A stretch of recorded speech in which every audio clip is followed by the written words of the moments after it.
केला चौक, केला दर्जी चौक। दर्जी चौक, टेलर चौक। हैं? मैं कहा अच्छा टेलर चौक चौक। तू क्या कहता है? मैं कहा टीला चौक।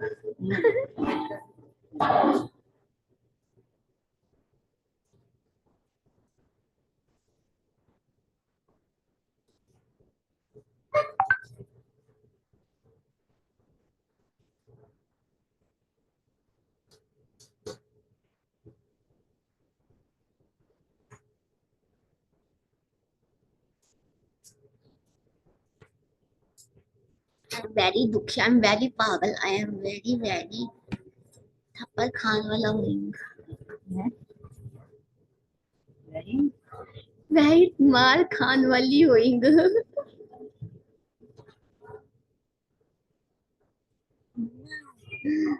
मम्मी, मम्मी काम कर रही है।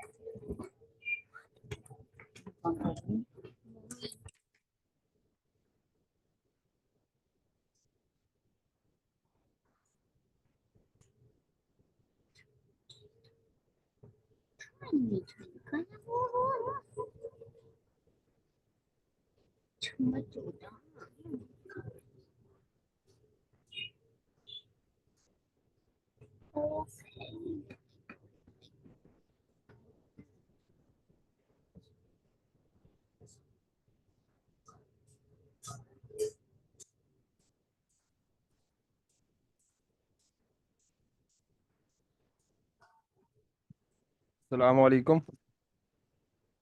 सलामकुम जी बेटा, काइंडली कंफर्म करें आवाज़ आ रही है?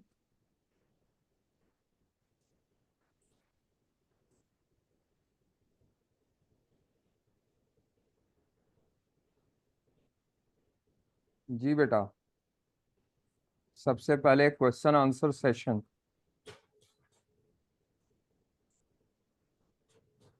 जी बेटा, किसी का कोई क्वेश्चन हो related to any topic already covered. हाँ जी बेटा, किसी का कोई सवाल है? कल कुछ पढ़ा हो या सिर्फ रेस्ट की है?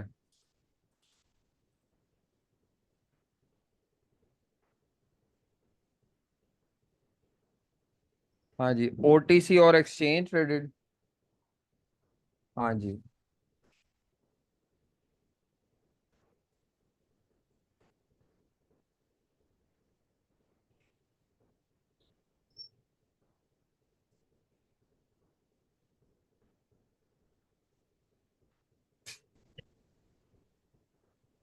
नॉर्मली ये ऑप्शन में होता है। ओवर द काउंटर ऑप्शन उसे कहते हैं, या ओवर द काउंटर ओटीसी कहते हैं। ओवर द काउंटर कोई भी ऐसा एग्रीमेंट जो नॉन स्टैंडर्डाइज्ड है।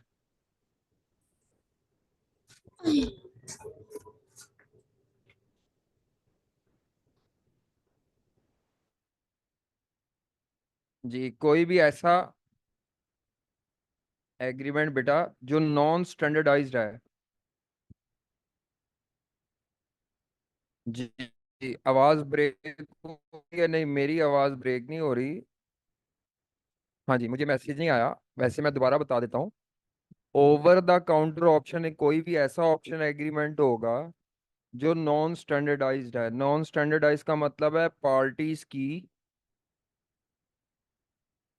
म्यूचुअल कॉन्सेंट से चीजें डिसाइड होंगी।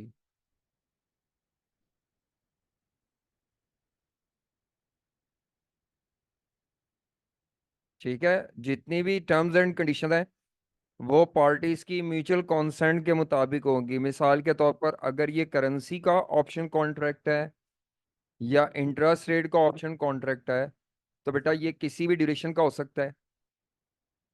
एनी ड्यूरेशन, एनी कमोडिटी,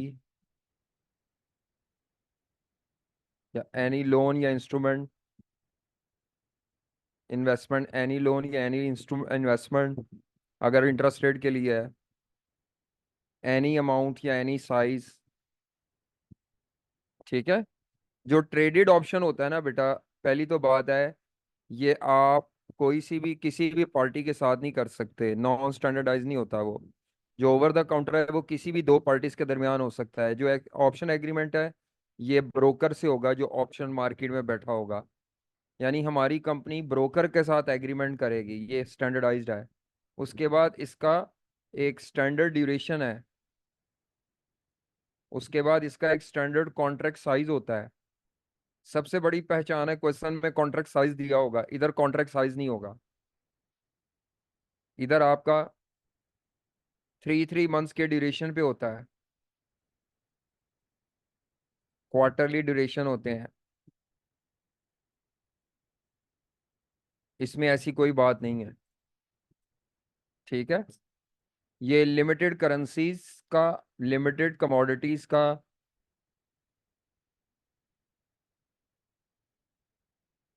या अगर शेयर्स का है तो सारी कंपनीज के शेयर्स नहीं, लिमिटेड शेयर्स का होता है। हाँ जी, फर्क सिर्फ किस चीज पे पड़ेगा, बिल्कुल इसमें नंबर ऑफ कॉन्ट्रैक्ट्स की कैलकुलेशन होगी, इधर नंबर ऑफ कॉन्ट्रैक्ट की कैलकुलेशन नहीं होगी, बाकी सब कुछ वैसे ही है। बाकी सब कुछ वैसे ही है।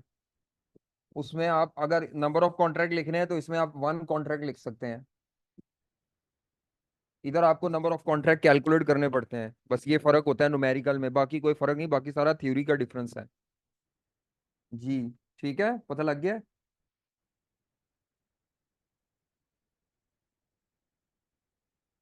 हाँ जी, कोई और सवाल? कोई और सवाल? मसला हल, अच्छा ठीक है, हो गया मसला हल, ठीक है। चाहे करेंसी का ऑप्शन है, चाहे जो भी ऑप्शन है, ओवर द काउंटर है या ट्रेडेड है, ट्रेडेड में नंबर ऑफ कॉन्ट्रैक्ट होंगे, ओवर द काउंटर में नंबर ऑफ कॉन्ट्रैक्ट नहीं होंगे, ना कॉन्ट्रैक्ट साइज होगा, बस बाकी सारा डेटा वही होगा। इसमें भी प्रीमियम होगा, इसमें भी प्रीमियम होगा, प्रीमियम कॉस्ट दोनों ऑप्शंस में होगी।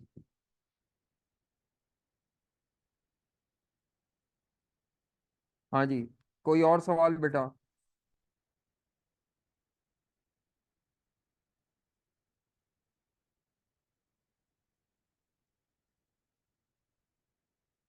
किसी बच्चे का कोई और सवाल हो, कोई और इशू हो, चाहे पिछले टॉपिक से ही क्यों ना हो, कॉस्ट ऑफ कैपिटल, एनपीवी। जी बेटा, किसी भी टॉपिक से रिलेटेड कोई भी मसला मसाइल, कोई इशू हो तो पूछें।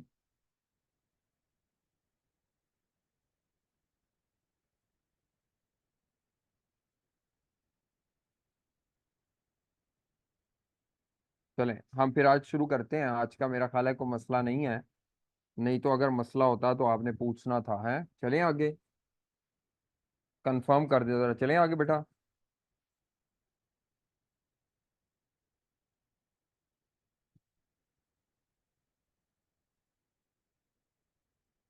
अच्छा, आज हमने पढ़ना है topic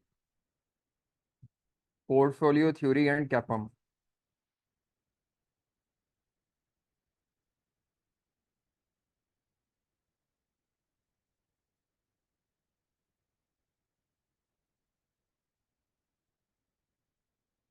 ji, portfolio theory and कैपम,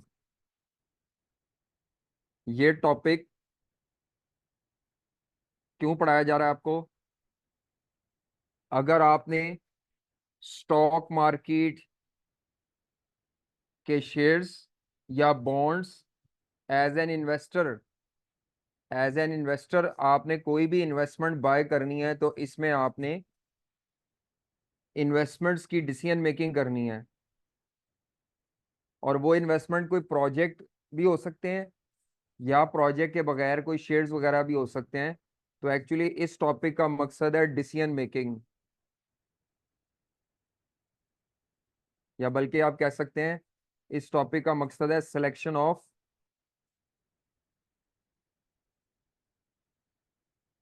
best optimal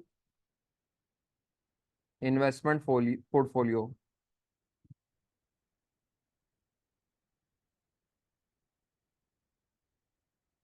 portfolio किसे कहते हैं?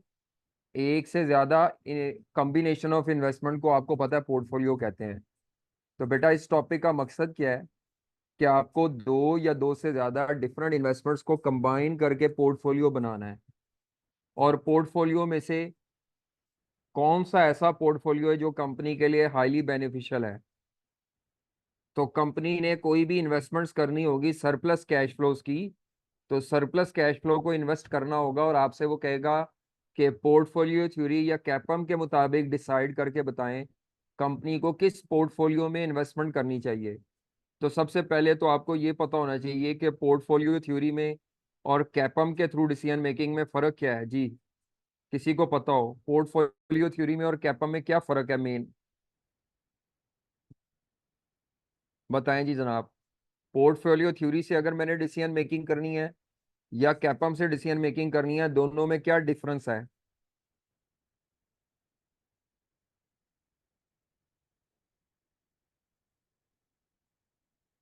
जी बेटा, अगर आपने पोर्टफोलियो थ्योरी या कैपम को यूज करके इन्वेस्टमेंट की डिसीजन मेकिंग करनी है, तो आपको इनमें फर्क पता होना चाहिए। मिसाल के तौर पर कंपनी होती है जो शेयर्स इशू करती है ताकि पैसा ले। तो जिन लोगों ने, जिन इन्वेस्टर ने शेयर्स खरीदने हैं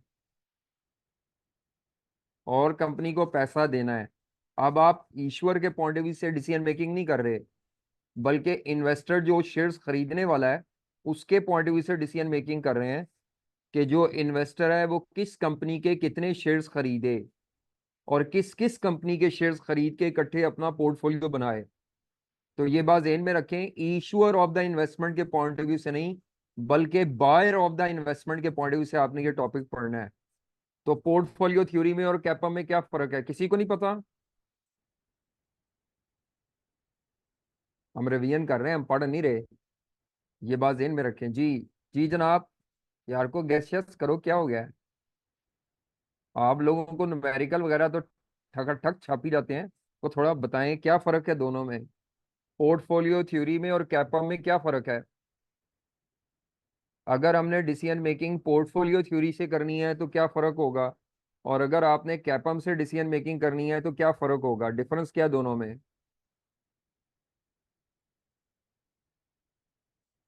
decision making by using portfolio theory और decision making by using CAPM, बताओ भाई क्या डिफरेंस है जवानों। मेरा नहीं ख्याल है आपको पता होगा, किसी को भी नहीं पता शायद।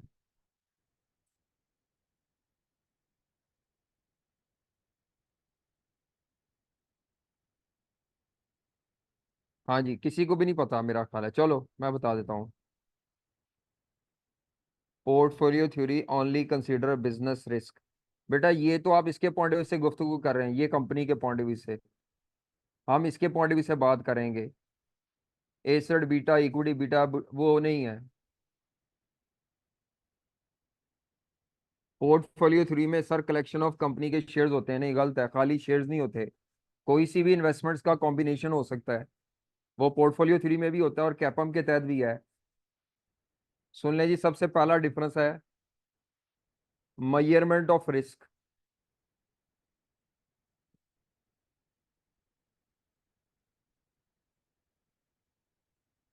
सबसे पहला डिफरेंस है रिस्क की मेजरमेंट। देखें, जब भी किसी ने इन्वेस्टमेंट करनी होती है ना, तो वो उस इन्वेस्टमेंट का रिस्क देखता है और उसका रिटर्न देखता है। रिटर्न में कोई फर्क नहीं है, चाहे आप पोर्टफोलियो थ्योरी से निकालें या कैपम से निकालें रिटर्न, असल डिफरेंस है रिस्क का। जी जनाब, तो अगर आपने पोर्टफोलियो थ्योरी के मुताबिक किसी भी इन्वेस्टमेंट का रिस्क मेजर करना है तो कैसे करेंगे बताओ।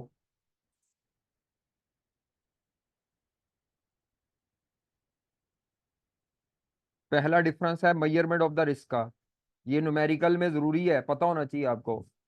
जब भी आपने पोर्टफोलियो थ्योरी के तहत किसी भी इन्वेस्टमेंट का रिस्क निकालना है तो आपको वेरिएंस और देन उसको स्टैंडर्ड डेविएशन में कन्वर्ट करोगे।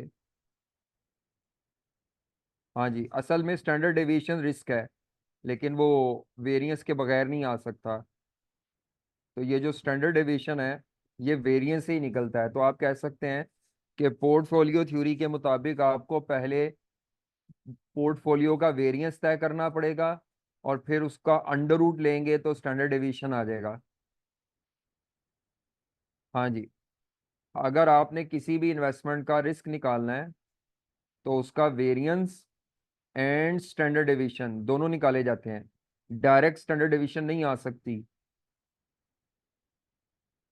वेरिएंस निकलता है पहले, फिर उसका अंडर रूट ले लें तो स्टैंडर्ड डेविएशन में कन्वर्ट हो जाता है। असल में standard deviation is the measure of risk.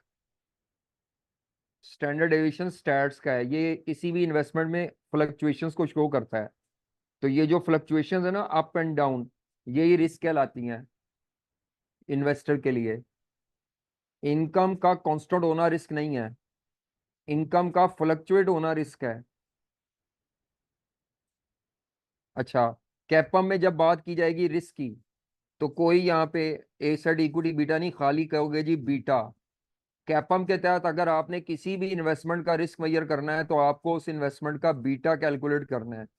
इधर कोई डिबेट नहीं है इक्विटी बीटा एसेट बीटा की, बस आपको उस इन्वेस्टमेंट का बीटा कैलकुलेट करना है, बीटा ऑफ पोर्टफोलियो। हाँ जी, अगर आपने रिस्क मेजर करना है तो आपको variance and standard deviation of portfolio तय करना पड़ेगा।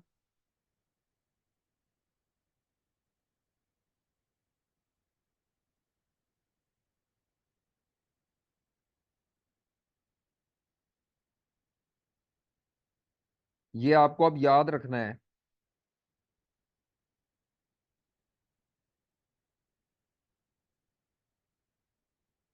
और अगर आपने कैपम के मुताबिक डिसीजन मेकिंग करनी है तो आपको रिस्क की जरूरत पड़ेगी, तो आपने यहाँ पे जो रिस्क मेजर करना है वो बीटा ऑफ पोर्टफोलियो से। इधर पोर्टफोलियो का रिस्क स्टैंडर्ड डेविएशन से डिटरमिन होता है, इधर बीटा से डिटरमिन होता है। पहला फर्क ये हो गया। दूसरा फर्क, जो डिसीजन मेकिंग टूल है, डिसीजन मेकिंग मेथड्स हैं,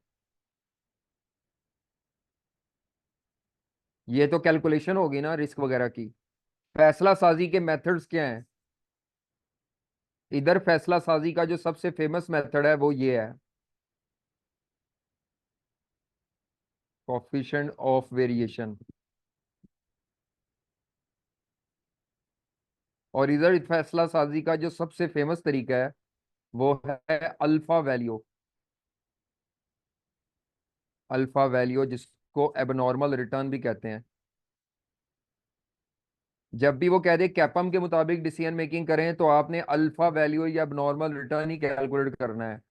जब भी पोर्टफोलियो थ्योरी के मुताबिक फैसला करना है तो आपने कॉफिशिएंट ऑफ वेरिएशन ही निकालना है, साइलेंट ऑफ क्वेश्चन में। हाँ जी, किसी को पता हो कॉफिशिएंट ऑफ वेरिएशन कैसे आता है?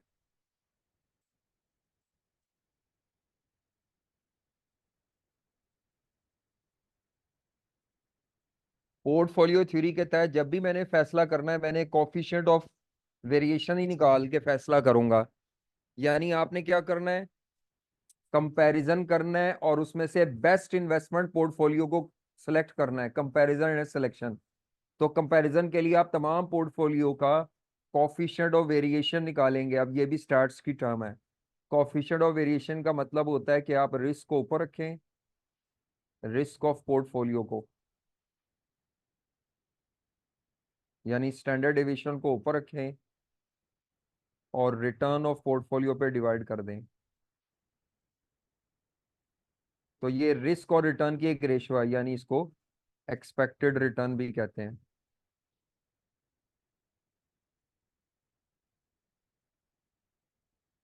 डिफरेंस नहीं है ये, it is the ratio between risk and return.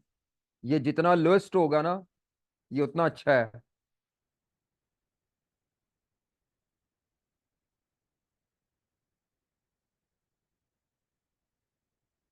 बस यहाँ पे फैसला साजी के लिए ये चलेगा।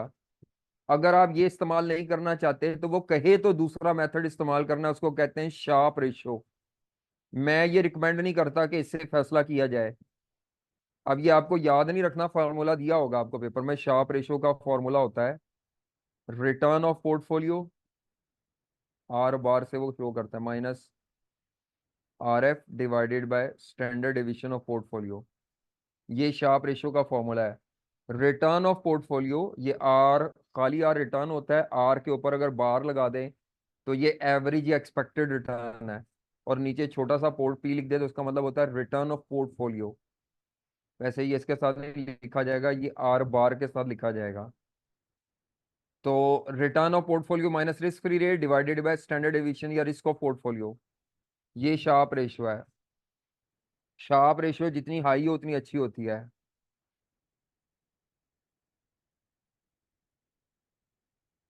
लेकिन आपने फैसला साजी करनी नहीं शार्प रेशियो से, मैं कहता हूँ करनी इससे है बस। जब भी आपने पोर्टफोलियो थ्योरी से करना है तो आपने रिस्क निकालो, रिटर्न निकालो, डिवाइड करके कंपेयर कर लो सारी इन्वेस्टमेंट। जब भी आपने कैपम से फैसला करना है तो अल्फा वैल्यू निकालो। अल्फा वैल्यू क्या होती है?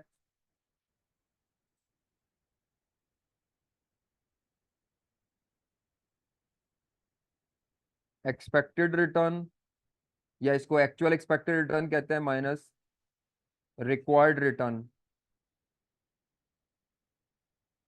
Under कैपम formula. कैपम इक्वेशन को यूज करके जो रिक्वायर्ड रिटर्न आता है, expected return of portfolio minus required return under कैपम। अगर ये आंसर पॉजिटिव आ जाए तो अल्फा वैल्यू पॉजिटिव होगी तो बेहतर है, नेगेटिव हो तो कम से कम नेगेटिव हो, तो इसकी positive alpha value is better. जी, जितनी अगर पॉजिटिव भी है तो हायर पॉजिटिव, जितना रिटर्न रिक्वायर्ड है उससे ज्यादा कमा रहा है portfolio, higher positive alpha value, ये अल्फा का साइन है। अल्फा वैल्यू को एबनॉर्मल रिटर्न भी कहते हैं, तभी रिक्वायर्ड से ऊपर जितना एक्सपेक्टेड होगा वो एबनॉर्मल रिटर्न है। तो ये बेसिक फॉर्मूले हैं जो आपको याद रखने हैं, बाकी सब कुछ फॉर्मूला शीट पे दिया होगा, उधर से देख के आप सॉल्व कर लें। जी, यहां तक कोई मसला मसाइल है तो पूछें। हाँ जी, फैसला साजी करनी है तो पोर्टफोलियो थ्योरी में कैप सीवी से करनी है, और अगर कैपा में करनी है तो अल्फा वैल्यू निकालनी है आपने, अल्फा वैल्यू।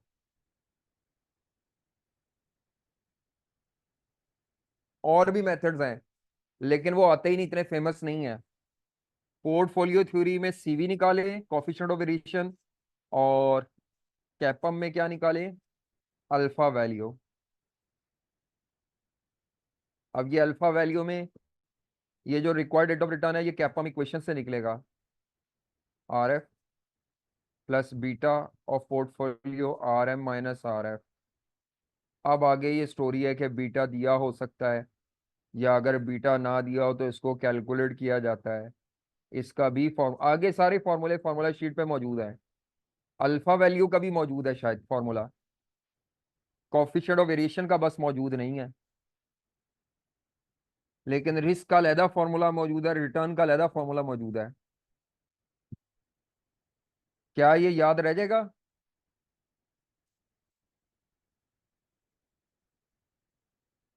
जी बेटा, कोई सवाल हो?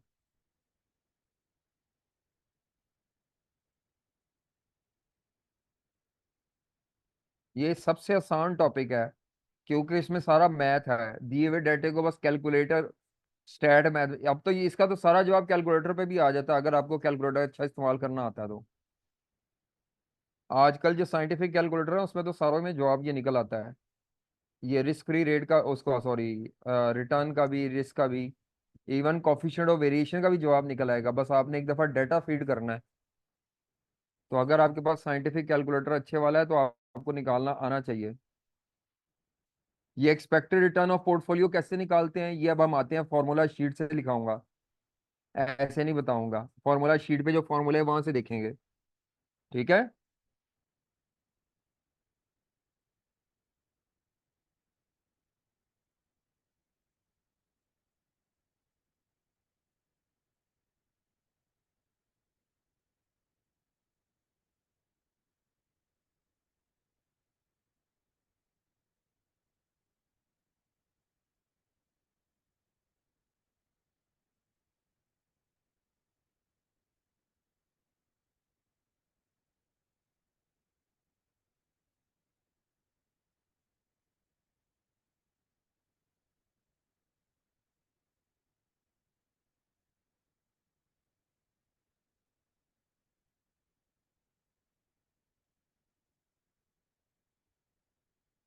ये फॉर्मूला है।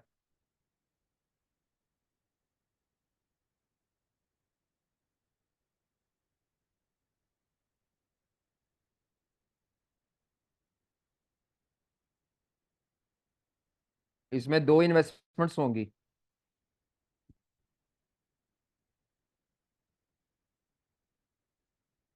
ये देखो, आरपी का मतलब क्या है, return of portfolio. R A का मतलब है पहली इन्वेस्टमेंट का रिटर्न, और आर बी का मतलब है दूसरी इन्वेस्टमेंट का रिटर्न। एक्स क्या चीज होती है, ये प्रोपोर्शन होता है। मसलन मैं आपसे कहूं मैंने 30% पहले शेयर में इन्वेस्ट करना है, तो दूसरे में फिर 70%। ये 1 - एक्स का मतलब है 30%, अगर यहाँ पे वेट है तो यहाँ 70 लेना है आपने। 1 - एक्स का मतलब है 1 - 0.30। अगर पहली इन्वेस्टमेंट में आपने 40% इन्वेस्ट किया है तो दूसरी का फिर क्या निकलेगा, 60% उसमें इन्वेस्ट करेंगे। तो ये जो एक्स है ना, और ये 1 - एक्स, इसका मतलब क्या है, इसको डब्ल्यू भी कह सकते हैं। ये मैं तो इसको डब्ल्यू कहता हूँ, R of A, weight of A, R of B और वेट ऑफ बी। वो वेट ऑफ बी लिखने की बजाय 1 - वेट ऑफ ए लिख देता है। हाँ जी, पता लग गया ये कैसे निकलेगा एक्सपेक्टेड रिटर्न।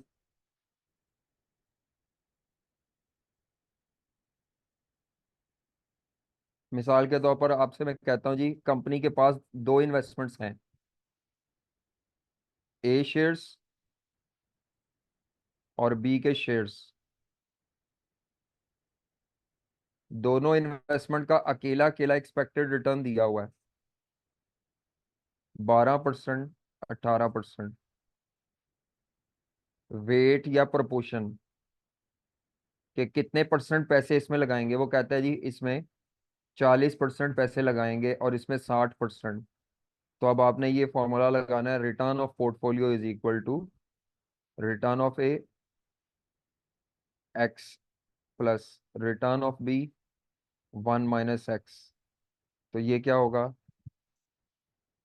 12% इंटू, ये वेट की परसेंटेज ओपन कर लेनी है, 0.40 प्लस 18% इंटू 1 - 0.40 का मतलब होता है 0.60। तो 4.8 प्लस,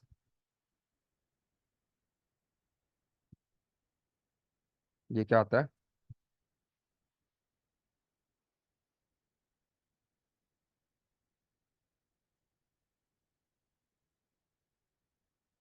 10.8 शायद। चेक करो, मैंने तो अंदाजे से लिखा है। तो दोनों प्लस करेंगे 15.6%। ये आंसर है।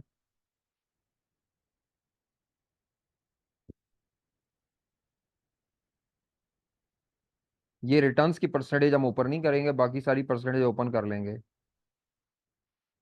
बल्कि आपने वहां लिखना है इसको 12 है, 12 इंटू 0.4, 18 इंटू, बाद में आंसर के साथ लिख देना परसेंटेज। लो जी, ये है। क्या ये बात समझ आ गई है? अगर आप ये नहीं लिखना चाहते तो इसकी जगह वेट लिख लो, R A, weight of A, R B और वेट ऑफ बी, एक ही बात है। जी बेटा, पता लग रहा है? कर लोगे? ये फॉर्मूला समझ आ रहा है ना आई कैप का?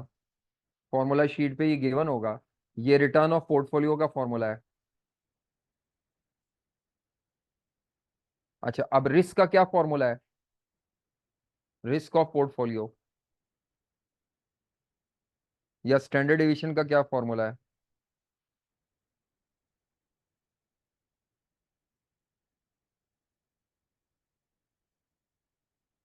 ये है।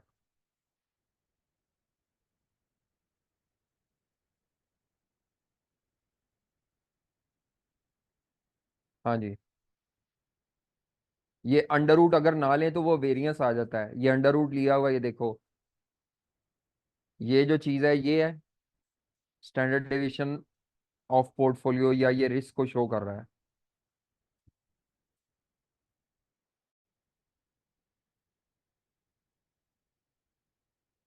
ये क्या चीज है,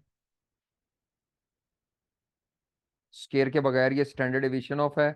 यहाँ क्योंकि स्केयर लिखा हुआ है, तो अगर आप स्केयर के साथ पढ़ेंगे इसको, तो इसको कहेंगे वेरिएंस ऑफ इन्वेस्टमेंट ए।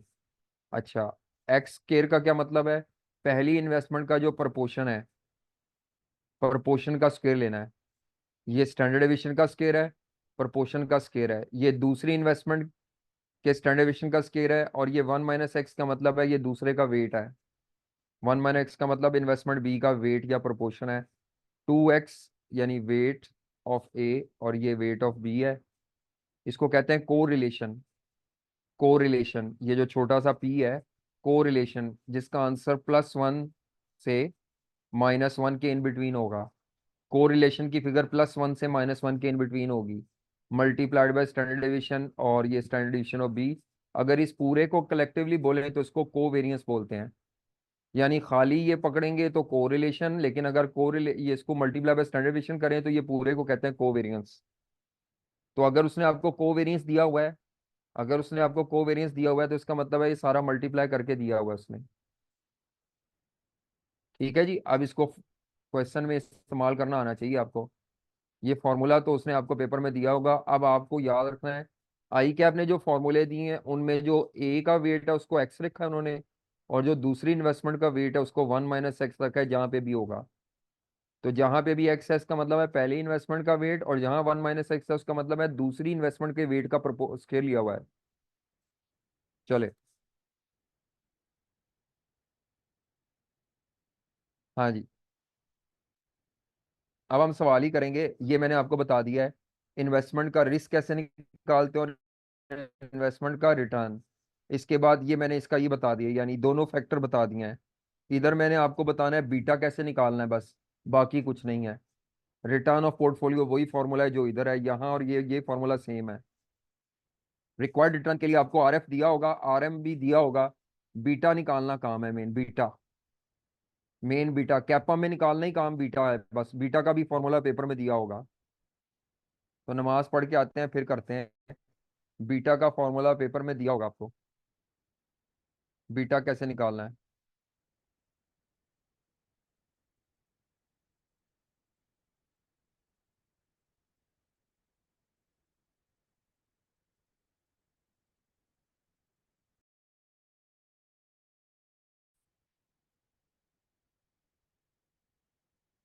सलाम वालेकुम।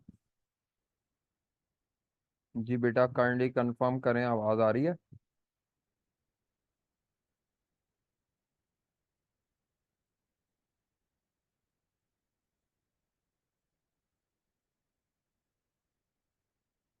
अच्छा जी, अभी तक हमने क्या डिस्कस किया है?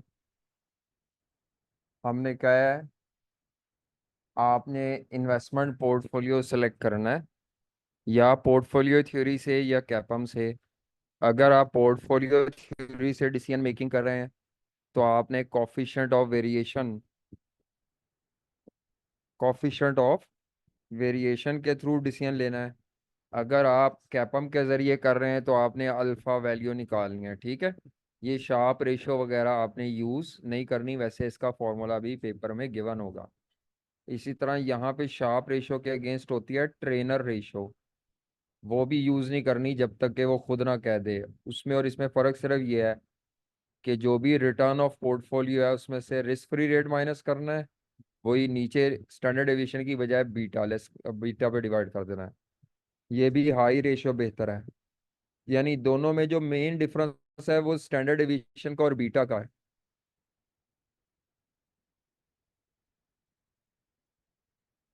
ठीक है, तो ये पेपर में फॉर्मूले गिवन होंगे, आपने सिर्फ डेटे पे अप्लाई करना है। अब ये विंटर 22 का एक क्वेश्चन है, इस पे हम अप्लाई करते हैं, देखते हैं कि हमें क्या क्या कैलकुलेट करना आता है और क्या नहीं आता इसमें से। और फार्मूला शीट में हमारे पास जो फॉर्मूले मौजूद हैं क्या वो सफिशेंट है? तकरीबन आप समझ लें 80 to 90% क्वेश्चन का जो फॉर्मूलों का नॉलेज है वो आपको फार्मूला शीट से मिल जाएगा। तो ये 2022 का क्वेश्चन नंबर 4 है। Winter 2022 question number 4। जी, क्वेश्चन को एक दफा आप लोग खुद पढ़ें। विंटर 2022 का क्वेश्चन नंबर 4 हमने करना है ये। ठीक है, कोई नई चीज नहीं पढ़ी, बस वही फॉर्मूले जो हमने लिखे थे उसके बाद अब आ रहे हैं कि ये जो फॉर्मूले आप पढ़ के आए हैं या जो मैंने ऊपर बताया है ये आपने इसको विंटर 22 के क्वेश्चन पे अप्लाई करना है। तो विंटर 22 का क्वेश्चन नंबर 4 वो कहता है यूज बोथ पोर्टफोलियो एनालिसिस यानी पोर्टफोलियो थ्योरी और कैपम के मुताबिक आपने क्या करना है, ओवरऑल बिजनेस का रिस्क और रिटर्न निकालना है इन लार्ज बिजनेस या merge business assuming OL acquired just one of the target companies. Company एक एक्वायर कर सकती है एक टारगेट, और हर एक्विजिशन को सेपरेटली इवेल्युएट करना है। उसके अलावा आपने बोर्ड को एडवाइस करना है कि दोनों में से सूटेबल तरीका कौन सा है और आपको कौन सी इन्वेस्टमेंट करनी चाहिए। तो ये 11 नंबर आपके प्योर पोर्टफोलियो थ्योरी के हैं। ये सी पार्ट इंडिपेंडेंट है, ये बिजनेस वैल्यूएशन का है। तो क्वेश्चन में कहा क्या हुआ उसने, कहता है ओएल एक कंपनी है जो कि मैन्युफैक्चरिंग कंपनी है, लाहौर में बेस कर रही है, और ये लिस्टेड है पाकिस्तान स्टॉक एक्सचेंज पे। कंपनी जो है वो प्रीपेड रेडीमेड मील्स बेचती है रिटेलर्स को। प्रोडक्ट रेंज लिमिटेड है, इसीलिए क्या कर रही है, OL is keen to develop and expand the range of ready meals sold under the OL brand. ये चाह रहे हैं कि उसको डेवलप किया जाए और थोड़ा एक्सपेंड किया जाए काम को। The board has been approach by a rival company Coyle limited. इनका एक कंपेटिटर है जो इनके पास आया है, और उन्हें कह रहा है कि अगर आप इंटरेस्टेड है तो आप हमारा बिजनेस एक्वायर कर लें, यानी ओएल एक्वायर कर ले कोयल का बिजनेस। तो यहाँ पर ओएल जो है ये इन्वेस्टिंग कंपनी है, ये इन्वेस्टर है। अगर बिजनेस वैल्यूएशन की जबान में बोलें तो ये एक्वायरिंग कंपनी है। सवाल आपको मर्जर एक्विजिशन का लगेगा, लेकिन असल में ये है उसने कुछ शेयर्स वगैरह में इन्वेस्टमेंट करने की बजाय उसने दूसरी पूरी कंपनी को इन्वेस्ट करने के बारे में पूछ लिया है। आगे वो क्या कहता है, कहता है द बोर्ड हैज, अच्छा, Koyal owner are looking to retire. Koyal के ऑनर चाहते हैं कि हम रिटायर हो जाएं, and would likely to sell the company as a going concern. वो चाह रहे हैं पूरी कंपनी चलती हुई बेच दें ओएल को। क्यों चाह रहे हैं वो, ताकि हम रिटायर हो जाए, छोटी सी कंपनी होगी कोई। कहता है prior to being approach by Coyle the board had commence negotiation with a local farming company Roller limited. OL ने इसके आने से पहले एक और कंपनी के साथ निगोशिएशन की हुई है, और वो है रोलर। यानी ओएल के पास एक इन्वेस्टमेंट अपॉर्चुनिटी ये है कि वो कोयल को ले ले अपने साथ मिला ले, उसका अपना बिजनेस और कोयल का जब मिलेगा तो ये दोनों मिलके पोर्टफोलियो बन जाएगा। या ओएल जो है वो किसी रोलर कंपनी को अपने साथ मिला ले, खरीद ले, तो ये दूसरा पोर्टफोलियो होगा। इस क्वेश्चन के मुताबिक ओएल प्लस कोयल एक पोर्टफोलियो है, ओएल प्लस रोलर दूसरा पोर्टफोलियो होगा। आगे वो कहता है with a view to making an offer to purchase the business to integrate with a key part of supply chain. वो आपका एक सप्लायर है जिसको आप खरीदना चाह रहे हैं, फार्मिंग कंपनी, ठीक है। कहता है OL does not have sufficient funds at the current time to invest in both companies and must choose the just one business. उनके पास इतने पैसे नहीं है कि दोनों ही ले सके, तो उन्हें कोई एक चूज करनी है। दोनों में इन्वेस्टमेंट तकरीबन 500 मिलियन की है, और दोनों को खरीदने के लिए, अच्छा सॉरी, ना कोयल के पास पहले से कोई डेट लिया हुआ है, ना रोलर कंपनी ने पहले से कोई डेट लिया हुआ है। इसका मतलब है उनकी सारी इक्विटी फाइनेंस ही है जिनको आप लेना चाह रहे हैं अपने साथ। बोर्ड का the board is aware that there are financial models that evaluate the risk and return of combined business portfolio three and CAPM. कहता है बोर्ड को पता है ये दो थ्योरी हैं जिनसे आप रिस्क एंड रिटर्न का तयन कर सकते हैं कंबाइंड बिजनेस का।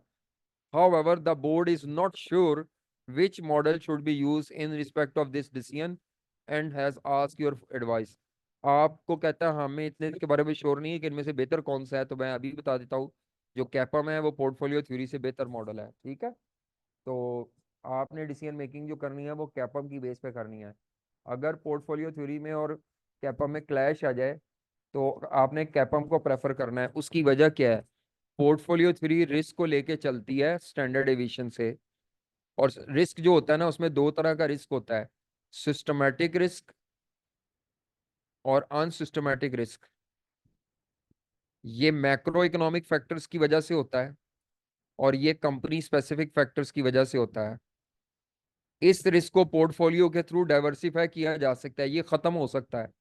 तो असल में जो रिस्क इन्वेस्टर को फेस करना पड़ता है वो सिस्टमेटिक है, और कैपम सिस्टमेटिक रिस्क को बीटा से मेजर करता है। इसीलिए कैपम एक बेहतर मॉडल है as compared to portfolio theory, क्योंकि वो कहता है अनसिस्टमेटिक रिस्क तो खुद ही खत्म हो जाता है अगर इन्वेस्टर पोर्टफोलियो के थ्रू इन्वेस्टमेंट कर रहा है। तो इसीलिए फिर आप इस थ्योरी में डिस्कशन थोड़ी सी कर देंगे इस बात की। अब उसने आपको ये डाटा दिया है, ये ओएल को या कोयल के साथ मिला लें या ओएल को रोलर के साथ। हाँ जी, ओएल का अपना एक्सपेक्टेड रिटर्न 14% है। अगर कोयल में इन्वेस्टमेंट करते हैं तो कोयल का एक्सपेक्टेड रिटर्न 13% है, रोलर का 15% है। इनका स्टैंडर्ड डेविएशन यानी इनका अपना अपना रिस्क भी दिया हुआ है, इनका अपना अपना रिटर्न भी दिया हुआ है। ये इंडिविजुअल कंपनी का रिटर्न है, इसको पोर्टफोलियो रिटर्न में आपने कन्वर्ट करना है। कोरिलेशन दिया हुआ है, यानी अगर आप इसको इसके साथ मर्ज करते हैं, मिलाते हैं पोर्टफोलियो में, तो ये कोरिलेशन है दोनों का, ये वो छोटा सा जो पी था। और अगर ओ के साथ आर को मिलाते हैं तो ये इसका ओ का अपने साथ रिलेशन ही देखा जा सकता। इक्विटी बीटा या बीटा दिया हुआ है, ठीक है, ये कैपम इक्वेशन के लिए दिया है। मार्केट वैल्यू इक्विटी क्यों दिया है, इससे वेट निकलेंगे। मार्केट वैल्यू ऑफ इक्विटी से या वैल्यू से हमेशा पोर्टफोलियो थ्योरी में वेट निकलेंगे। यानी ओ कंपनी जब के को अपने साथ मिलाएगी तो 2000 मिलियन इसकी अपनी वैल्यू है, टोटल वैल्यू 2500 मिलियन है। और जो कोयल है उसकी 500 मिलियन की वैल्यू है 2500 में से। तो आप ये कह सकते हैं कि जब ओ कंपनी के को अपने साथ मिलाएगी तो इसका वेट 80% है और इसका वेट 20% है, मेरा ख्याल है। यानी टोटल इन्वेस्टमेंट में ओ का अपना प्रोपोर्शन जो है पोर्टफोलियो में वो 80% है उसकी वैल्यू का, टोटल का मार्केट वैल्यू का। तो वेट निकालने का फॉर्मूला क्या होता है, टोटल मार्केट वैल्यू को नीचे रखते हैं और ऊपर मार्केट वैल्यू ऑफ कंपनी ए, इसी तरह कंपनी बी। तो ये अकेली अकेली इन्वेस्टमेंट का पोर्टफोलियो में वेट निकल आता है, वेट का मतलब है प्रोपोर्शन। तो ये एक्स होगा और ये 1 - एक्स निकाल लेंगे जब आप ये 2000 को डिवाइडेड बाय 2500 करेंगे। बाकी उसके अलावा ये वाला पैराग्राफ सी के लिए दिया हुआ है कि कंपनी चाह रही है कि additional irredeemable debt finance issue किया जाए। कंपनी के पास एग्जिस्टिंग डेट है जिसका कूपन रेट 6% है और वो 100 रुपये वाला डिबेंचर 75 पे ट्रेड हो रहा है। नया डेट फाइनेंस का कूपन रेट 7% होगा और ये सिक्योर्ड होगा बिल्कुल एग्जिस्टिंग डेट की तरह, और उस पर सेम रिटर्न एक्सपेक्ट करे इन्वेस्टर। तो ये सी पार्ट के लिए सारी लाइन लिखी हुई है। अच्छा, पाकिस्तान स्टॉक एक्सचेंज का रिटर्न 16% है, ये आरएम है। रिस्क फ्री बॉन्ड्स पे रेट है 7%, ये आरएफ है। और टैक्स रेट जो है वो 29% है। लो जी, अब आपने क्या करना है, ये वाला आखिरी पैराग्राफ में से सिर्फ ये वाली लाइन इंपॉर्टेंट है, बाकी तो वो सी पार्ट के लिए है। चलो जी, अब हमने पहले पोर्टफोलियो थ्योरी के मुताबिक फैसला करना है, बल्कि फैसला क्या करना है, कैलकुलेशन करनी है, रिस्क एंड रिटर्न निकालना है। फैसला तो बी पार्ट में करना है। तो आपने पोर्टफोलियो थ्योरी के मुताबिक रिस्क एंड रिटर्न निकालना है।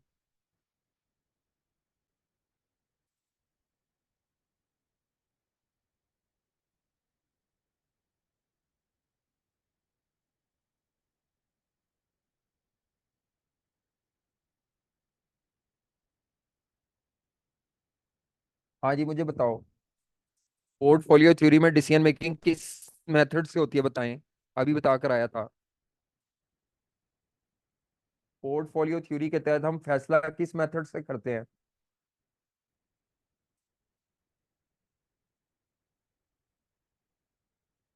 रोहेल कहते हैं स्टैंडर्ड डेविएशन एंड वेरियंस, गलत। अभी बता कर आया था कि फैसला किससे करते हैं।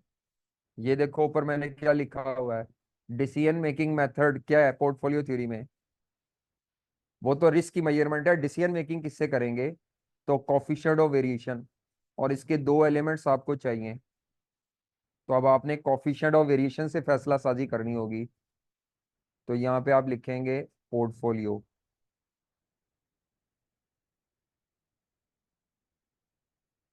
Risk of portfolio,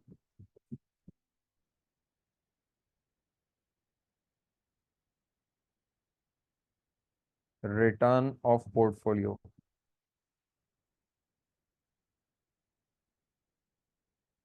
coefficient of variation, 4 column बना ले।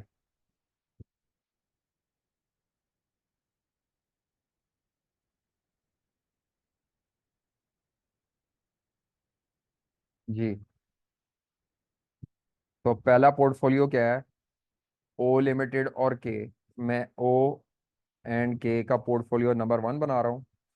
दूसरा ओ एंड आर रोलर के साथ। ये पहला पोर्टफोलियो है, ये दूसरा। जी बेटा, अब हमने रिस्क कैलकुलेट करना है और रिटर्न कैलकुलेट करना है। जी, ये चलो वो बाद में करते हैं, अभी जरा इसके बाद आ जाएं कैपम के मुताबिक जब आपने करना है।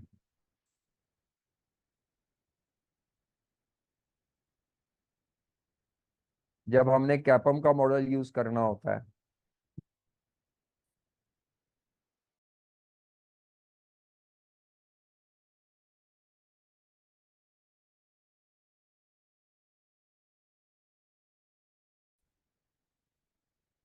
दो पोर्टफोलियो हैं जी, किस मेथड से करना होता है जी जनाब बताएं?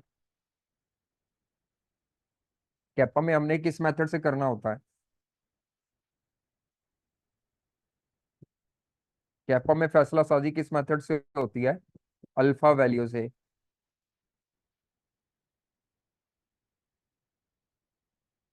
तो अल्फा वैल्यू निकालने के लिए आपको रिटर्न चाहिए। वही रिटर्न चाहिए जो आप ये ऊपर निकालेंगे, एक्सपेक्टेड रिटर्न। इसको एक पूरा नाम है एक्सपेक्टेड रिटर्न।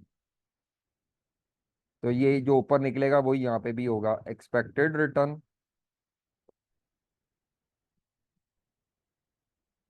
Of portfolio.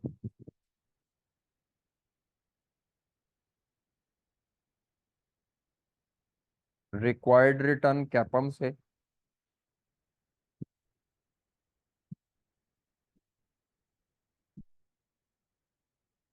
और अल्फा वैल्यू। तो दो पोर्टफोलियो वही हैं,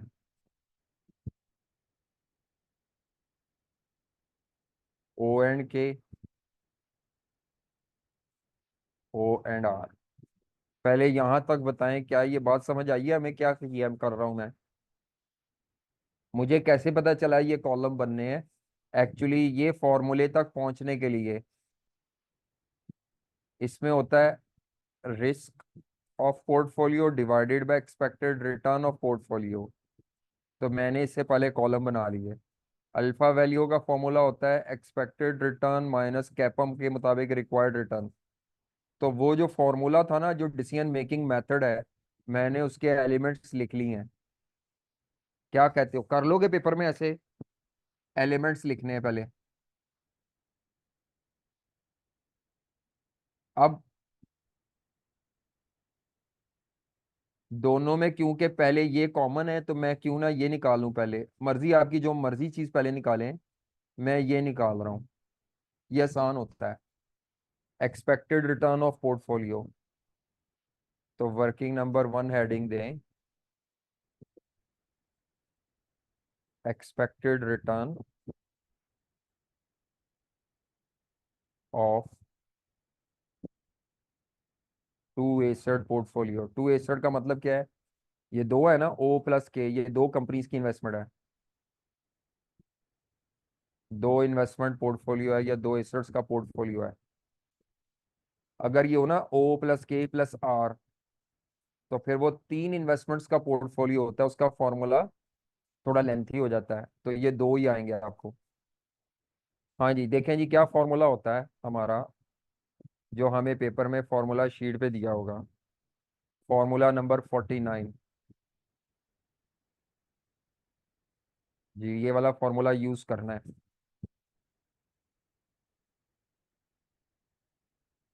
फॉर्मूले के टोटल 4 एलिमेंट्स हैं, बल्कि हाँ 4 हैं। क्या आपको ओ का रिटर्न दिया हुआ है, के का रिटर्न दिया हुआ है, उसके बाद वेट लेना है। तो मैं इसी फॉर्मूले को सामने रख रहा हूँ, लेकिन ये फॉर्मूला बनेगा क्या?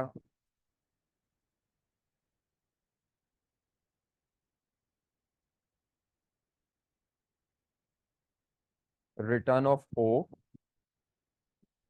Wait of O plus return of K okay का।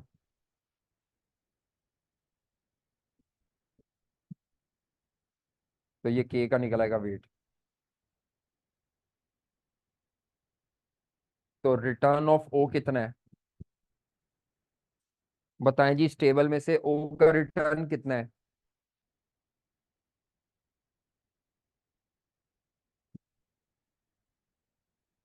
बताओ भाई, ओ का रिटर्न कितना है?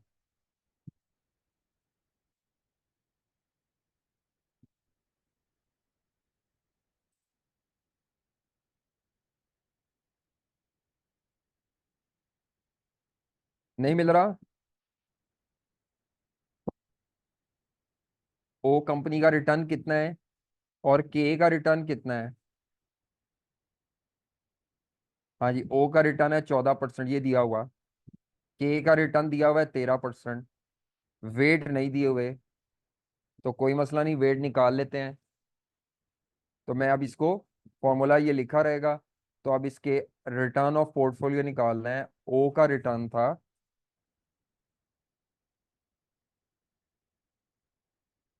14%।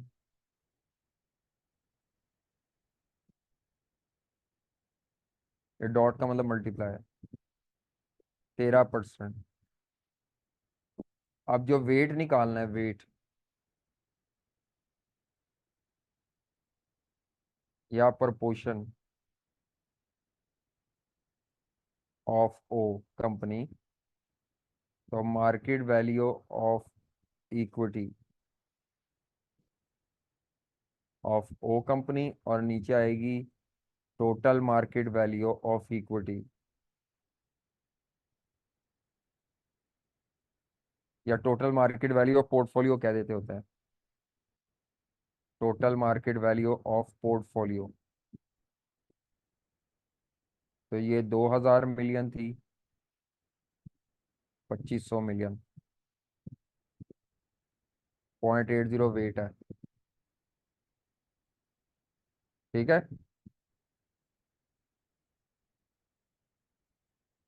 और ये बाकी जो होगा ये 0.20 होगा। बताओ क्या आंसर आता है?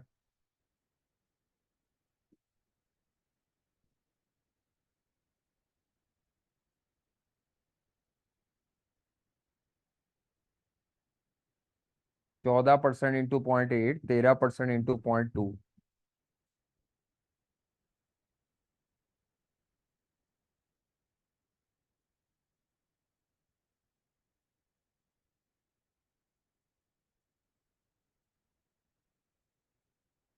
ये बल्कि मैं नीचे लिखता हूँ, एलिमेंट्स ऊपर लिख देता हूँ कि रिटर्न जो है ओ का 14% था, ए का रिटर्न जो था वो 13% था।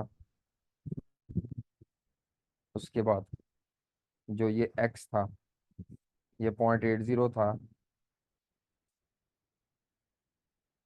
और 1 - एक्स जो था 0.20।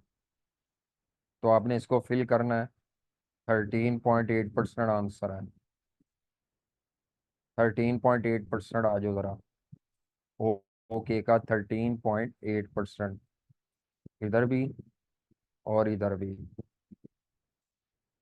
अच्छा, अब ये खुद निकालो ओ आर का, चलो ओ आर का खुद निकालो। ओ का आर के साथ पोर्टफोलियो, ये ओ के रिटर्न है, ये आर के हैं। वेट वही रहेगा क्योंकि इसका भी 500 मिलियन ही है। चलो निकालो ओ और आर का। फिर आपका ये फॉर्मूला वही फॉर्मूला है, return of portfolio is equal to return of O, weight of O, return of roller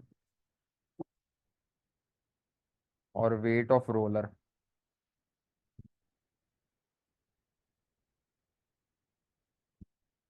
जी, 14 और 15 मेरा ख्याल है, 14 और 15। तो ये फॉर्मूला कई लोग लिखते ही नहीं, वो कहते हैं ऐसे कंफ्यूज होने वाली बात है, रकमें लिखो सीधी सीधी। लेकिन मैं आई कैप की फॉर्मूला शीट वाली शक्ल इसलिए लिख रहा हूँ ताकि आपको पता चल जाए जी। 14.2%, यहाँ तक किसी बच्चे का कोई मसला?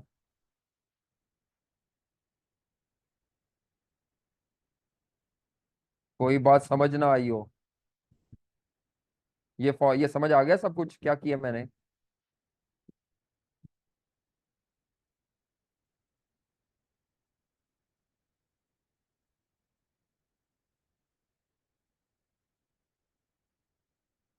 अब मैंने क्या निकालना है?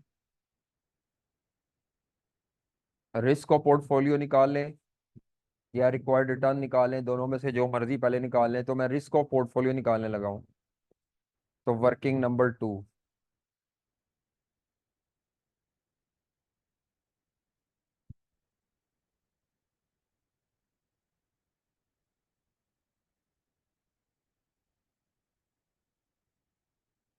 Risk of portfolio.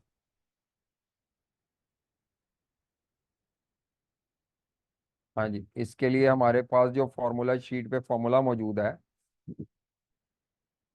Risk of portfolio, formula number 50 था।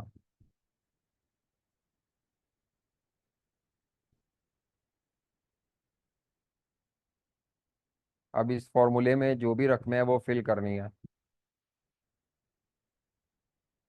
हाँ जी, अभी मैं रिस्क ऑफ O&K निकालने लगा हूँ, ये वाले पोर्टफोलियो का। जो मेरा पहला पोर्टफोलियो है, ये वाला, ये निकालने लगा हूँ। Okay, under root. हाँ जी, स्टैंडर्ड डिवीजन ऑफ ओ का स्केयर और वेट ऑफ ओ का square plus standard division of K का स्केयर और जो वेट ऑफ के है उसका square, weight of X O, यानी correlation O&K, standard division of O, standard division of K. लें जी, ये सारा डाटा था। तो अब मैं इसके अंदर रकमें फिल करनी है।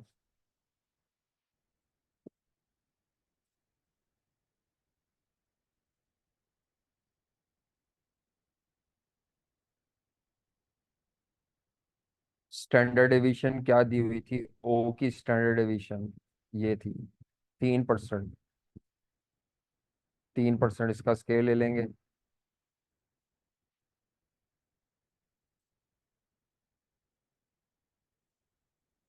और 0.80 इसका वेट था।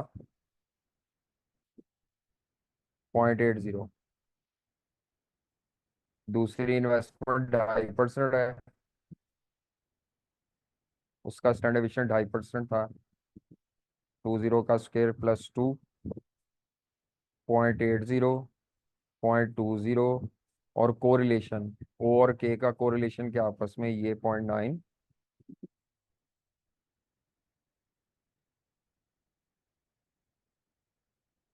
स्टैंडर्ड डिवीजन 3 और 2.5 ये लेंगे। अब ये सारे को सॉल्व करना है। पहले ये 3 का स्केल लेना है, तो ये 9 आ जाएगा इनटू, ये सारे को सॉल्व कर लें। 0.8 का स्केल लें, तो बल्कि कैलकुलेटर पे इकट्ठा ही सॉल्व कर लें। 3 का स्केल मल्टीप्लाइड बाय 0.8 का स्केल लेके मल्टीप्लाई करके जो आता है वो बताएं बस मुझे।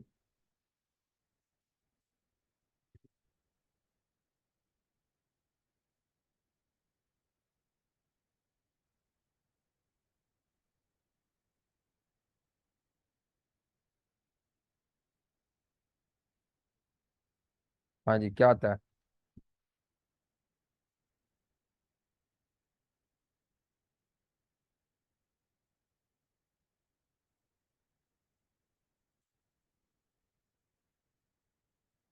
5.76 आता है मेरे पास तो। ये आता है 9 और ये आता है 0.64। तो ये आता है सॉल्व करके 5.76। अच्छा जी, 5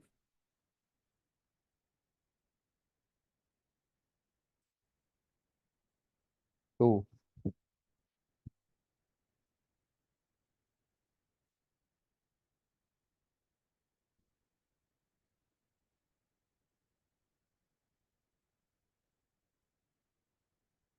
नहीं, 2.5 का स्केयर था तो ये आता है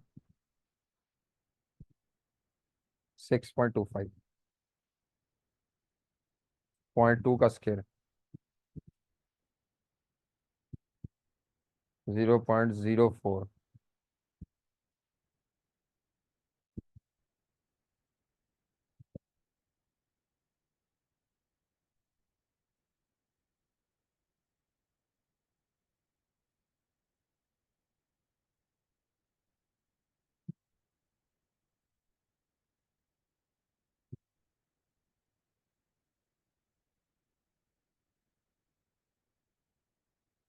हाँ जी, ये आ जाता है 0.25 प्लस तीसरा, ये क्या आता है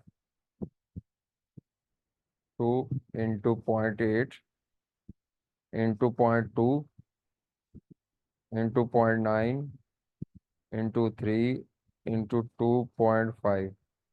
तो ये आता है 2.16 सारा सॉल्व करके। लो जी, आंसर बताओ बस मुझे आप, final answer.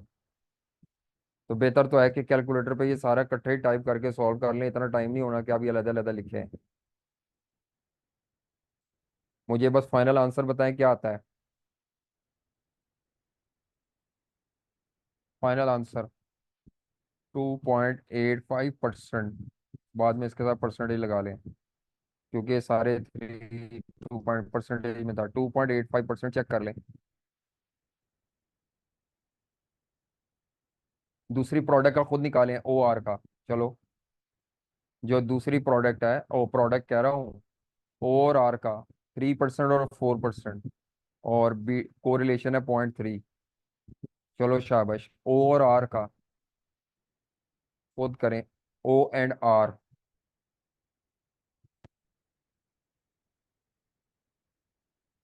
O company and R company portfolio.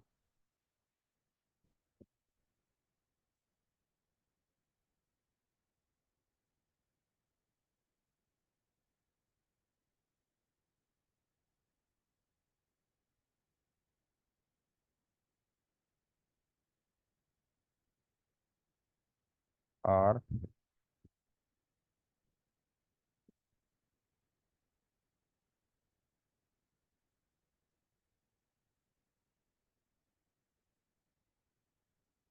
ओ,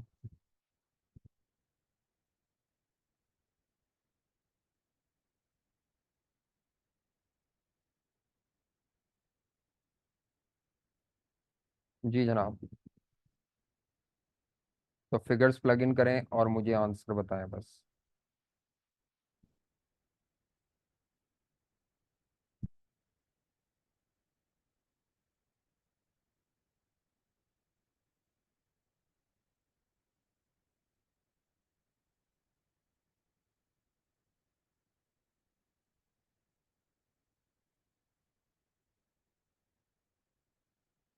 0.9 की जगह था 0.3। चलो फाइनल आंसर बताएं जी। पोर्टफोलियो का रिस्क क्या आता है? जी जनाब, 2.75%। ध्यान से ये सारा सही कीजिएगा। 2.75%।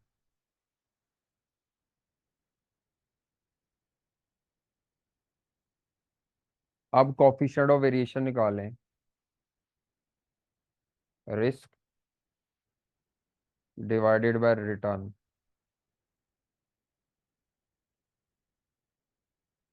2.85 डिवाइडेड बाय 13.8, 0.21।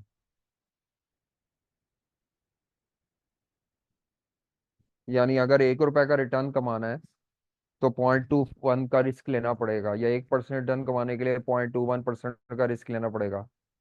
अच्छा जी, 2.75 डिवाइडेड बाय 14.2। 0.19। तो दोनों में से जो कम है वो ये है, इसमें रिस्क कम है। रिस्क है ना ऊपर, तो रिस्क इसको पढ़ते हैं कि ये रिस्क है। 1 यूनिट ऑफ रिटर्न कमाने के लिए इतने यूनिट रिस्क लेना पड़ेगा आपको। अच्छा जी, अब इधर आ जाएं, रिक्वायर्ड रिटर्न की वर्किंग करेंगे। तो ये आपने की है वर्किंग 2,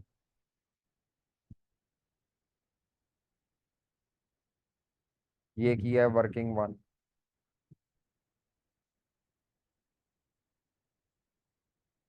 हाँ जी जनाब। अब रिक्वायर्ड रिटर्न निकालना है कैपम के जरिए। तो रिक्वायर्ड रिटर्न जो कैपम के जरिए निकलेगा, तो कैपम का फॉर्मूला हमें पता है, required return under CAPM.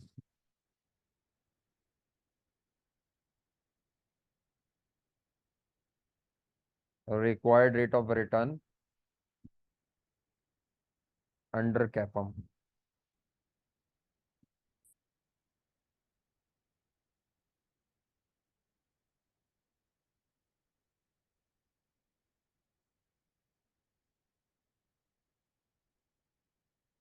R F beta RM-RF। तो पहला जो पोर्टफोलियो है उसका रिक्वायर्ड रेट ऑफ रिटर्न, जी RF क्या है? RF हमारे पास था 7%।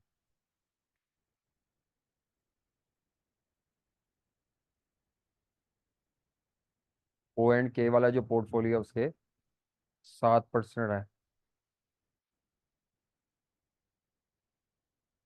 RM जो है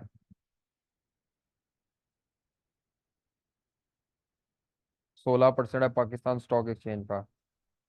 अब यहाँ जो इक्विटी बीटा लेना है ये पोर्टफोलियो का लेना है, इक्विटी बीटा ऑफ पोर्टफोलियो, ये नहीं है हमारे पास। हमारे पास तो अलग अलग बीटा है। ये देखो, इसका बीटा है 0.78, इसका 0.67। तो जैसे आपने उसको कंप्लीट किया तो पोर्टफोलियो का बीटा भी वैसे ही निकलता है। तो हाँ जी चलो, अब मैं यहाँ पे ये रिक्वायर्ड रिटर्न या रिक्वायर्ड रेट ऑफ O&R, दो बीटा नहीं पुट करने बल्कि दोनों की एवरेज निकालनी है पोर्टफोलियो का बीटा। तो अब यहाँ पे नीचे वर्किंग 3.1 करनी पड़ेगी। इसका पेपर में फॉर्मूला नहीं दिया हुआ। बीटा ऑफ पोर्टफोलियो कैसे आएगा?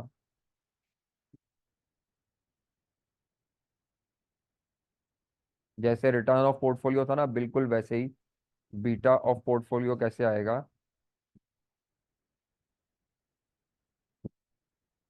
हाँ जी, पहले का बीटा 1 - X वेट, ओ सॉरी, ओ का बीटा और ओ का वेट प्लस दूसरी कंपनी का नाम क्या था, के का बीटा, के का वेट। बिल्कुल जैसे रिटर्न निकालते हैं वैसे बीटा पकड़ लें। तो पोर्टफोलियो का बीटा क्या आता है जी?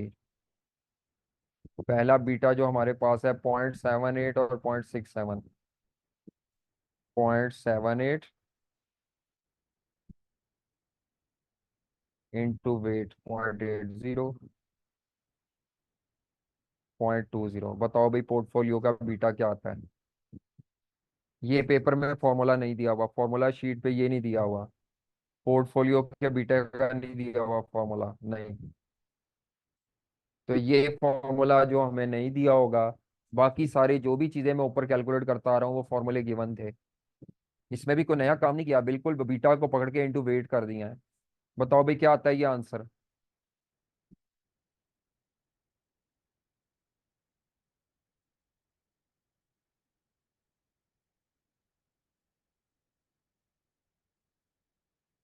0.758, ये बीटा है पोर्टफोलियो का।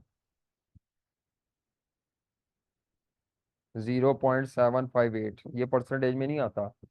बीटा की वैल्यू तो 1 या उससे कम होगी, ज्यादा 0.758।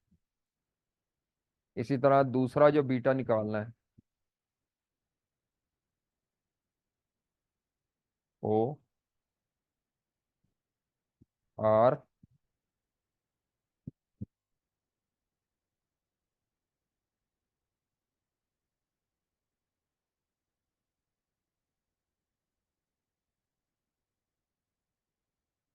जी, दूसरी कंपनी का बीटा 0.89।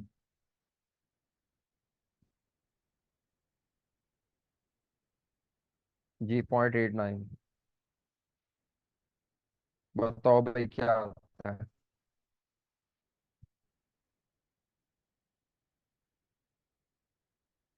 0.802 मेरे मुताबिक आ रहा है, 0.802।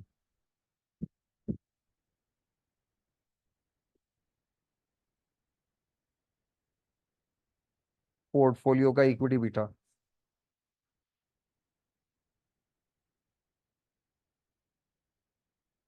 चेक करो भाई जवानो।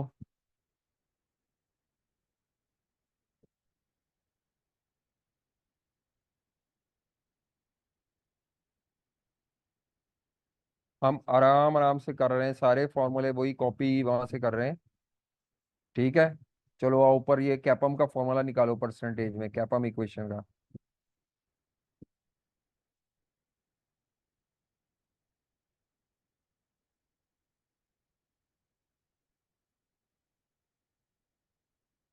Fourteen point two two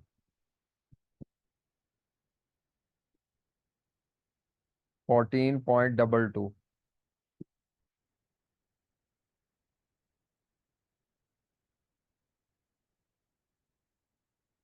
14.22।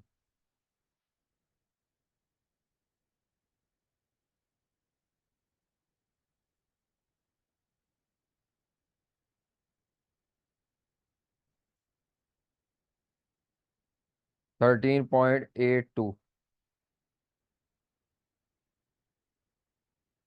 13.82।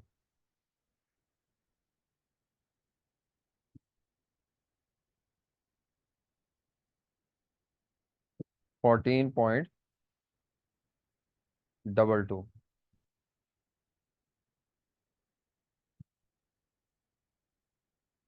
13.82। वैसे तो है 822।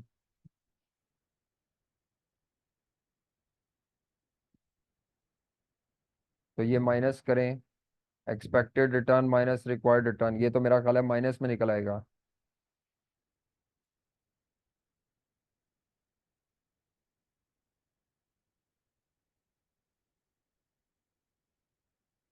चेक करें।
जी बेटा।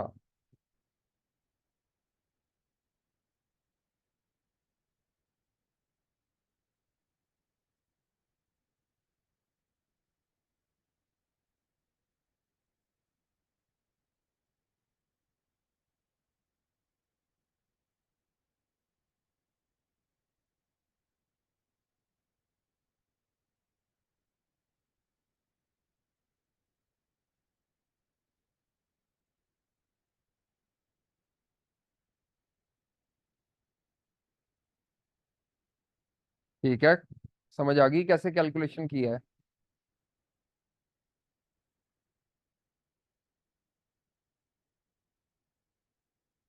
अब अपेरेंटली दोनों देखने में सेम लग रही हैं, लेकिन अगर हम रिटर्न को फोकस करें, हाँ, ऊपर वाले उसके मुताबिक तो आपको ओ आर में करनी चाहिए।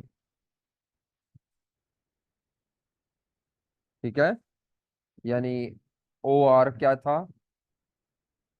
जो आपकी रोलर लिमिटेड है वो आपको परचेज करनी चाहिए। कैपम के मुताबिक तो दोनों कंपनीज में जो अल्फा वैल्यू है वो दोनों में नेगेटिव है, इसका मतलब है दोनों में इन्वेस्टमेंट बारे में नहीं है।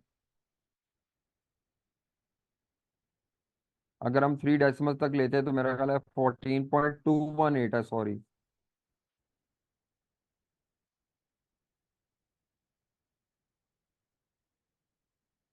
3 डेसिमल तक ले लें अगर,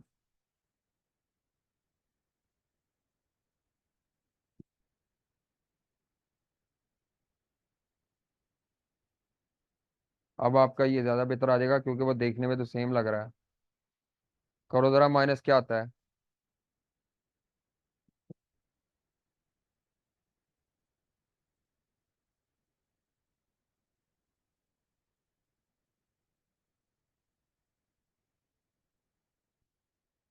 $0.022।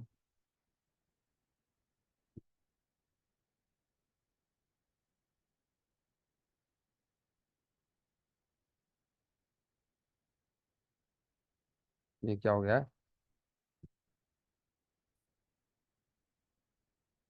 अच्छा जी, दूसरा।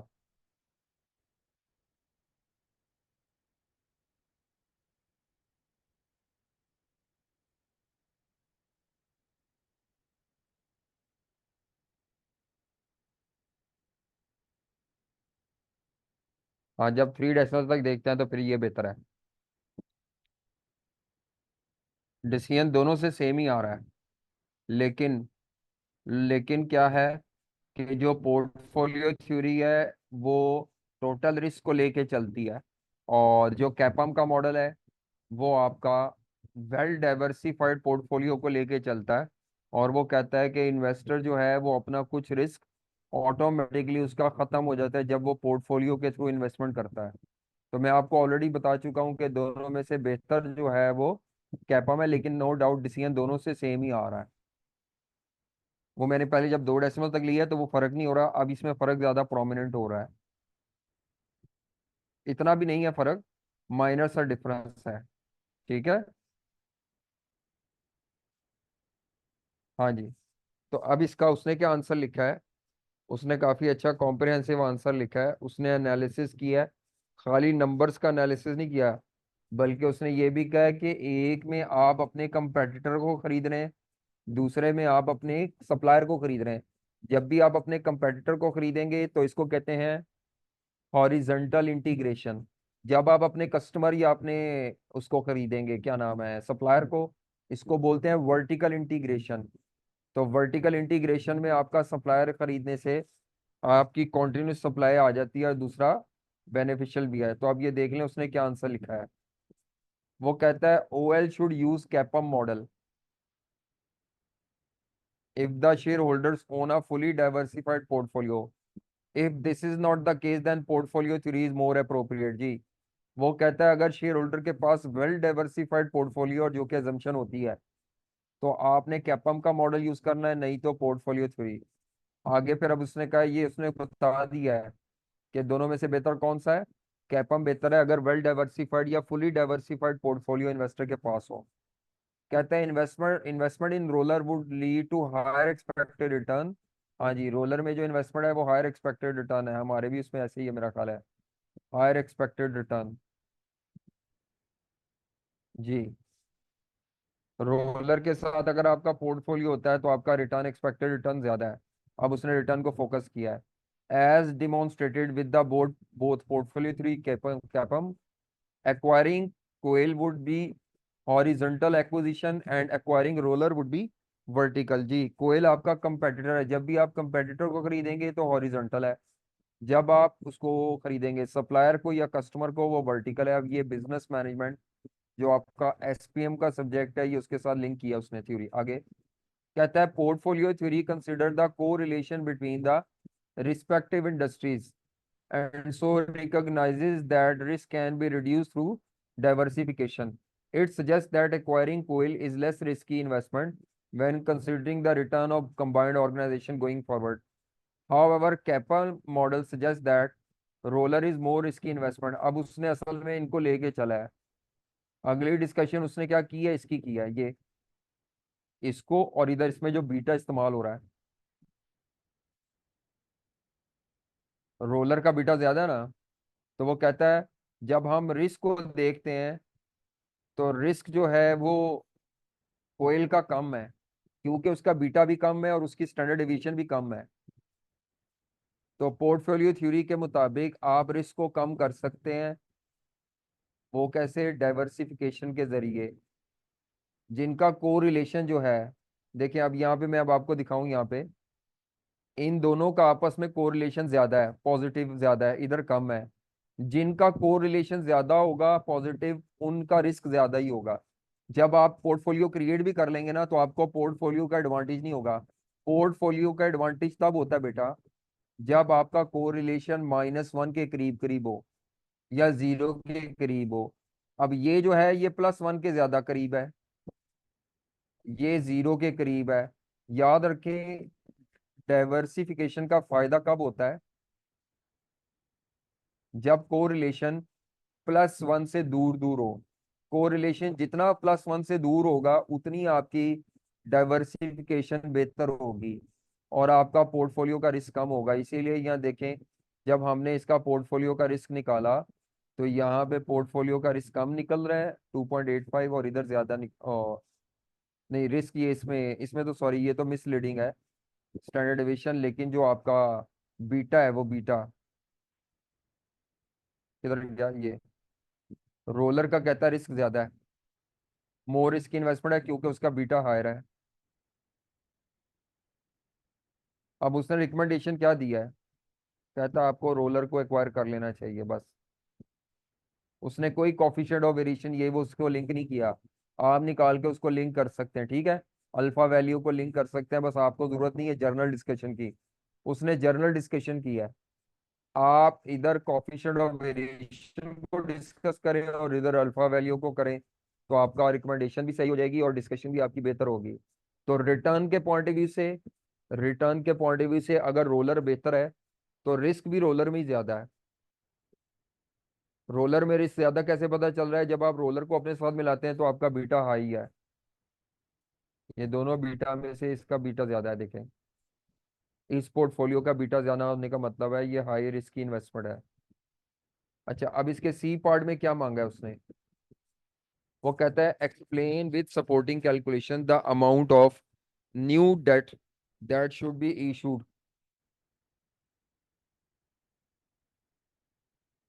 कहता है ये बताओ कि कंपनी को जो नया डेट है वो कितनी अमाउंट का चाहिए और उसकी इशू प्राइस क्या होनी चाहिए। जो नया डेट का इंस्ट्रूमेंट है उसकी इशू प्राइस क्या होनी चाहिए। हाँ जी। अब ये बिजनेस वैल्यूएशन का है। उसने कहा है जो पुराना डेट है उसका कूपन 6% है और वो ट्रेड हो रहा है 75% पे। नए डेट का कूपन 7% होगा और नया डेट जो है उसका रिस्क एग्जिस्टिंग डेट की तरह ही है, इसीलिए इन्वेस्टर सिमिलर रिटर्न रिक्वायर कर रहे हैं। अब आपको सबसे पहले एग्जिस्टिंग डेट को देखना है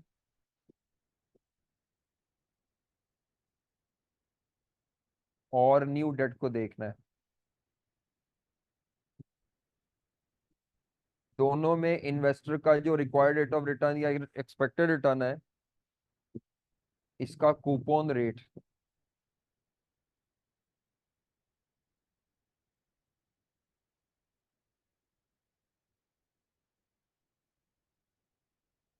6% है, इसका कूपन रेट 7% है। पार वैल्यू ना बताए तो एक की 100 रुपीज एज्यूम होगी।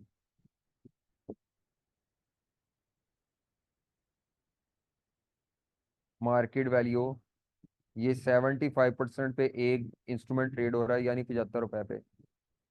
इसकी मार्केट वैल्यू निकालनी है, उसी को तो इशू प्राइस कह रहे हैं। जब भी कोई नया बॉन्ड इशू होता है तो उसकी इशू प्राइस ही मार्केट वैल्यू होती है, ये निकालनी है। कौन सा डेट है? इररिडीमेबल। और ये भी इररिडीमेबल था, टाइम नहीं बताया हुआ। अच्छा जी, अब मसला क्या है?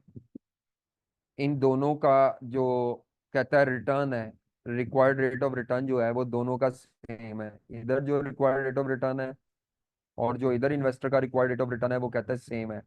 अब यहाँ पे रिक्वायर्ड रेट ऑफ रिटर्न निकालने का तरीका क्या होता है? वो कॉस्ट ऑफ कैपिटल के चैप्टर में आप जाएं तो इररिडीमेबल डेट का जो प्री टैक्स केडी होता है वो निकालने का फॉर्मूला होता है प्री टैक्स केडी। इंटरेस्ट की amount irredeemable divided by market value x interest. तो ये प्री टैक्स केडी जो होगा वो इसका भी होगा, उसने कहा है। 100 रुपए का 6%, मार्केट वैल्यू 75 रुपए, जरा निकालो। 6 रुपए डिवाइडेड बाय 75 रुपए इंटू 100।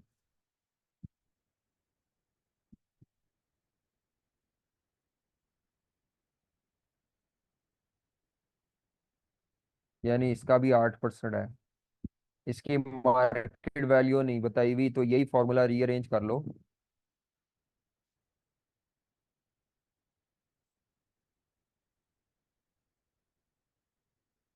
नया जो डेट इंस्ट्रूमेंट होता है ना उसकी मार्केट वैल्यू इशू प्राइस ही होती है। तो ये उसने कहा सेम होगा। इसमें इंटरेस्ट 7 रुपये होगा और मार्केट वैल्यू फाइंड कर लो। तो जब आप मार्केट वैल्यू उस डेट की निकालोगे जी, क्या आती है मार्केट वैल्यू? ये असूल आपको अगर याद है तो ठीक है, नहीं याद तो याद रखे। जब भी कोई नया डेट इशू होता है, जब भी कोई नया डेट इशू होता है तो उसकी जो इशू प्राइस होती है वो इसकी मार्केट वैल्यू है। तो वो बताई नहीं हुई, तो मैंने ये इसको यही फॉर्मूला इररिडीमेबल डेट वाला रीअरेंज करके 87.5 रुपीज का ये इशू होगा, एक डिबेंचर या डेट जो भी है। अब उसने पूछा वो क्या हुआ था,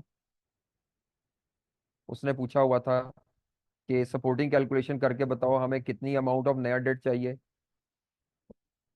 और लाइकली इशू प्राइस क्या होगी। तो बेटा जो हमारी इशू प्राइस होगी, जो इशू प्राइस होगी वो 87.5 रुपीज है।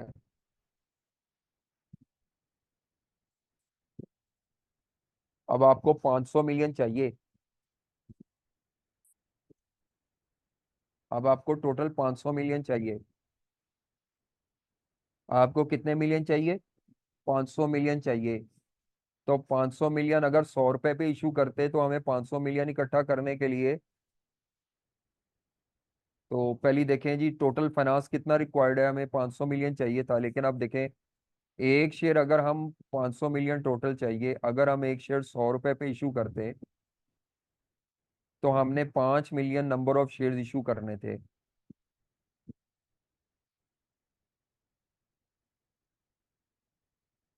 ठीक है।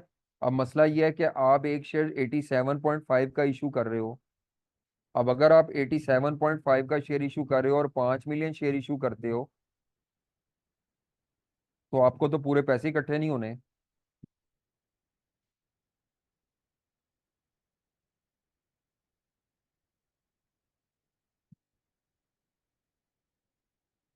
जी, आपको तो पूरे पैसे इकट्ठे नहीं होने।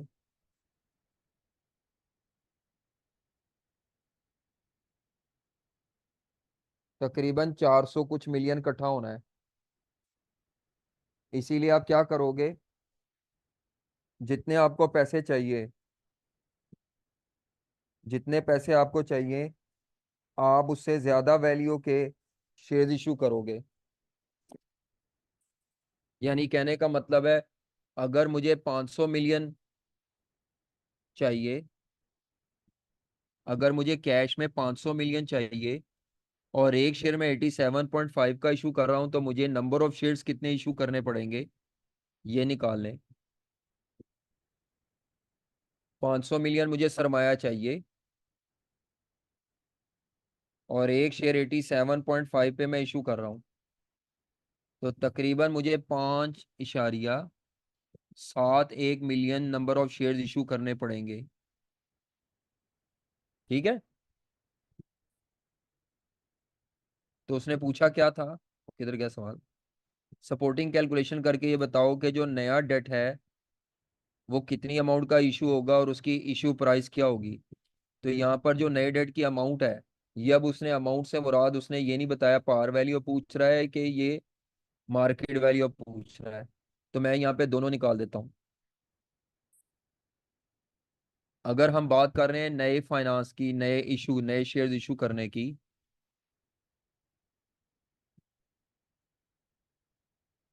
हम नए शेयर इशू करेंगे। अगर मैं उनकी टोटल मार्केट वैल्यू देखूं तो मैं 87.5 पर एक शेयर इशू करूंगा और total 5.71 something million share issue करूंगा, तो मुझे 500 मिलियन इकट्ठा हो जाएगा फंड्स। और अगर मैं इसकी पार वैल्यू देखूं तो एक शेयर 100 रुपए का है पार का। जब मैं 5.71 मिलियन शेयर इशू करूंगा तो तकरीबन 571 मिलियन मेरे शेयर्स की टोटल पार वैल्यू होगी। तो जो नया फाइनेंस है वो 500 मिलियन ही आना है, लेकिन वो 500 मिलियन लेने के लिए आपको जो शेयर्स इशू करने पड़ेंगे नए, वो 5.7 या नए बॉन्ड्स जो भी हैं वो आपको 5.71 million number of bonds issue करने पड़ेंगे। तो यहाँ उसने ये बताया नहीं कि ये जो नया फाइनेंस की बात कर रहा है क्या ये पार वैल्यू है कि मार्केट वैल्यू है, थोड़ा धोखा दिया उसने। अमाउंट ऑफ न्यू डेट, ये अमाउंट ऑफ न्यू डेट की पार वैल्यू पूछ रहा है या इशू वैल्यू पूछ रहा है टोटल।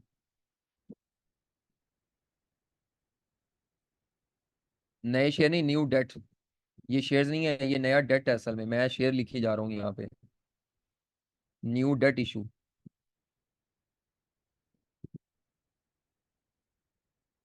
तो कंपनी का एक डिबेंचर या एक डेट 87.5 का है मार्केट में। तो कंपनी को अगर 500 मिलियन फंड्स इकट्ठे करने हैं तो कंपनी को नंबर ऑफ बॉन्ड ज्यादा इशू करने पड़ेंगे, और ये उनकी टोटल पार वैल्यू होगी 571 मिलियन। ठीक है। तो ये आप दोनों निकाल दीजिएगा ताकि जो रेलेवेंट उसको इन्फॉर्मेशन चाहिए वो उसको पता लग जाए। ये अब जो पार्ट था ये बिजनेस वैल्यूएशन का है कि पुराने डेट की केडी निकाल कर उससे नए डेट की मार्केट वैल्यू निकालें जो उसकी इशू वैल्यू है।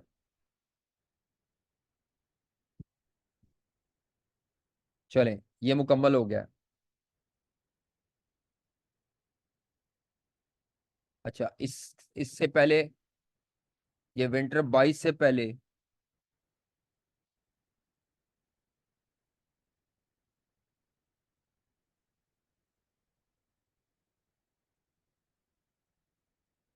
जी, अच्छे सवाल जो हैं, जो अच्छे सवाल हैं।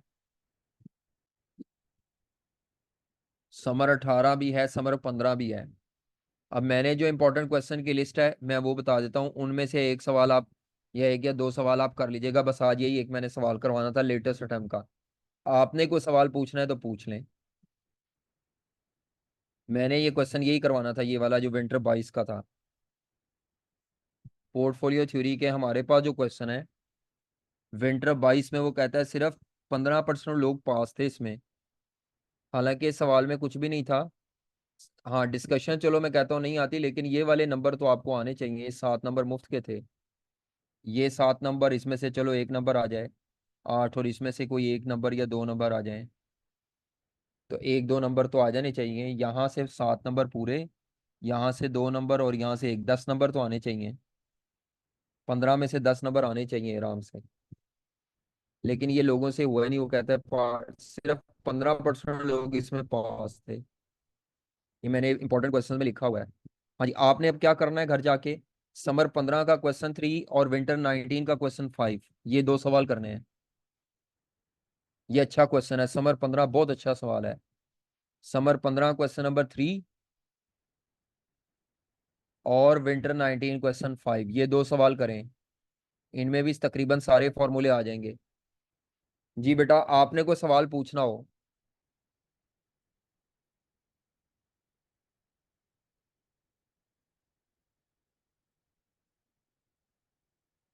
जी।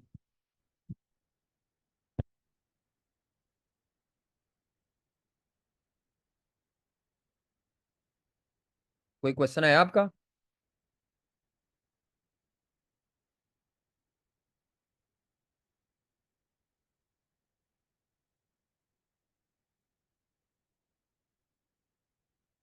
इंपॉर्टेंट क्वेश्चन मैंने बता दिए हैं जी। बेटा आपका कोई सवाल हो रिलेटेड टू पोर्टफोलियो थ्योरी, इसके सवाल अभी जाके कर लें। आज जल्दी ऑफ कर दिया तो आप ये जाके समर 15 में से या विंटर 19, बेहतर है पहले विंटर 19 अभी कर लें। सुबह फजर के वक्त उठ के आप समर 15 कर लीजिएगा, ये दो सवाल कर लें, ये अच्छे हैं। जो मैंने आपको इंपॉर्टेंट क्वेश्चन बताए हैं यही बार बार करें, और इनमें देखें आपसे गलतियां कहाँ होती हैं। आंसर देख के नहीं करना, करके आंसर देखना है। अगर आप आंसर ओपन करके करी जा रहे हैं तो फिर वो आपको कुछ नहीं आ रहा, वो सिर्फ दिल को तसल्ली होगी कि मैं कर रहा हूँ। आंसर पूरा बंद करें फिर सॉल्व करें। अगर आपसे नहीं हो रहा तो पहले सारे सवालों के आंसर्स को रिव्यू करें, उनका ऑडिट करें, अप्रोच बनाएं, फिर उसके बाद बंद करके करना, बंद करके यस पास पेपर ओपन करके सामने आंसर रख के अगर आप कर रहे हैं, एक एक स्टेप में देख रहे हैं कि अच्छा ये मेरा स्टेप ठीक हुआ है कि गलत हुआ है, तो वो एक स्टेप नहीं समझ आया तो खपते रहेंगे, टाइम भी जाया होगा और आएगा भी कुछ नहीं। चले मैं वाइंड अप कर रहा हूँ बस, ठीक है। छोटे छोटे टॉपिक, अब हमारा वैसे मेन टॉपिक मर्जर एक्विजिशन है, बाकी ये छोटे छोटे टॉपिक्स हैं। दरमियान में ये इसलिए रखे हैं कि पीछे आपका अगर कोई बैकलॉग था तो वो आप कर लें। ये इस दफा पोर्टफोलियो थ्योरी में से आने का है उम्मीद, मैं बता दूं। इस दफा पोर्टफोलियो थ्योरी में से आने की उम्मीद है, मैं बता दूं आपको। ये ना हो आप छोड़ जाएं। इस दफा इसमें से आने की उम्मीद है पोर्टफोलियो थ्योरी, इंटरनेशनल एनपीवी, उसके अलावा मर्जर एक्विजिशन, और ये पोर्टफोलियो थ्योरी रिस्क मैनेजमेंट में से। पिछली दफा तो दोनों ही आए थे, एक्सचेंज रेट और इंटरेस्ट रेट। इस दफा उम्मीद है एक्सचेंज रेट में से मेन। चले, ओके फिर, अल्लाह हाफिज।